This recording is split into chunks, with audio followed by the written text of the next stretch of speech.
તો જય માતાજી, હું દિલીપસિંહ સોઢા, આપનો મિત્ર. આજે વાત કરશો કર્મના ફળની. કર્મ કોઈને છોડતો નહીં, તમે સારું કરો કે ખરાબ, ક્યારેક ને ક્યારેક તે ગમે ત્યાં ભવે યા અત્યારે ચૂકવું જ પડે છે. ભીષ્મ પિતામહે નાનપણમાં કીડાને કાંટો ખૂતી નાખ્યો હતો.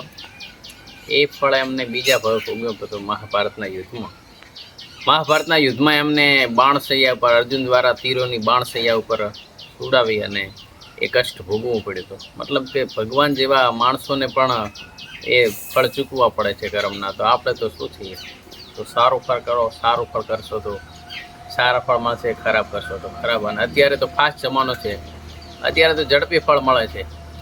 કોઈના ઉછીલા લીધા હોય ને બૂચ મારેલા હોય ને કોઈ ગરીબને હેરાન કરવું, આ બધા ખરાબ કર્મો છે અને એનું ફળ ચોક્કસ ભોગવવું જ પડે છે માણસે. તો જેનું પણ લીધેલા હોય એને પાછા આપી દેવા, કોઈના ઓતેડો ના બાળવું, આ બધા કર્મના નિયમ છે. તો તમે જેવું કરશો એવું પામશો. જય માતા.